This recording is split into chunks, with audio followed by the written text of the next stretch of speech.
Alright guys, sa mapagpalang araw sa inyong lahat, meron tayong isang reaction video dito kay Rob Trip.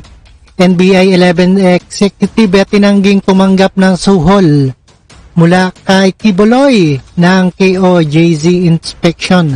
Hindi scripted daw. Ito, panoorin natin yan. Maaaring pinabulanan ng hepe ng National Bureau of Investigation ng Davao, si Attorney Marcelino Albao, na hindi aligasyon na susuhulan siya ng kaibigan na umano ni Puganteng si Apollo Kibuloy. Itinagi na rin ng opisyal na scripted ang ginawa na lang paglugad sa ilang bahagi ng compound ng Kingdom of Jesus Christ noong August 9.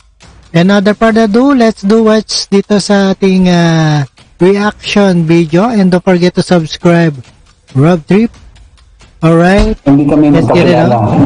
Hindi ko rin kilala si Pastor Kibuloy or any member of KOJC. Pangatlo, hindi rin ako member ng KOJC.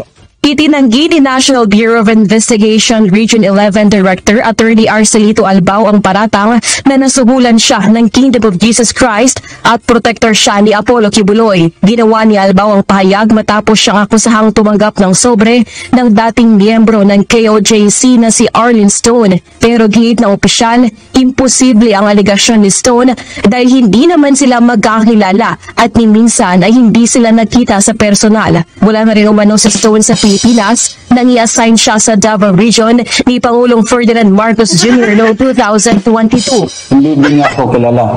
I'm sure. Kasi wala man ako dito sa Davao naka-assign. And yung sinasabi niyang binibigyan niya ako ng pera, paano? Nasa US siya. Papadala niya sa bank account. Pero ang sabi niya kasi, sobre-sobre daw binibigay niya sa akin personally. Pinasinungalingan rin ni Albao ang akusasyong mayroon siyang koneksyon sa Puganteng si Kibuloy. Isang binumanan niyang nakita sa personal si dating Pangulong Rodrigo Duterte, kaya malabo ang sabihing kaibigan siya nito. Na-meet ko siya sa isang parang incidentally sa isang event. Hindi niya ako kilalaman personally. Nanindigan na rin ng NBI Davao Chief na hindi scripted ang ginawa nilang pagalugad sa compound ng KOJC noong August 9. Sumunod lang din sila sa direktiba ng pamunuan ng NBI na huwag gumamit ng puwersa sa paghahanap kay Kibuloy. Wala pong prior kasunduan or negotiation or arrangement. Wala pong gano'n na nangyayari. Gano'n din po yung mga nakaraan. May panawagan naman si Albao laban sa nag-aakusa sa kanya. Hindi po tayo magkakilala. Minsan hindi po tayo nag-met. Nasa US ka po. Ako naman naka-assign sa iba't ibang lugar. Inyong samahan ay nagwatak-watak na rin. Sana po, huwag nyo na lang sirain yung aming ahensya. Ayon kay NBI 11 Director Attorney Arcelito Albao, walang basihan at walang katotohanan ang akusasyon ni Stone at handa siyang harapin ang anumang investigasyon laban sa kanya. Una nang sinabi ni NBI Director Jaime Santiago na may informal investigation na sila kay Albao kaugnay ng issue. We have already conducted hindi pa formal, informal investigation, but I'm sorry to say na I still have the trust.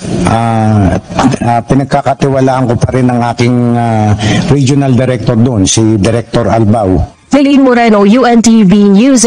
Alright guys, ayan, pakinggan natin at napanood dito sa UNTV. Ito ay isang aligasyon na itinangging tumanggap ng suhol mula kay Kibuloy. Si Attorney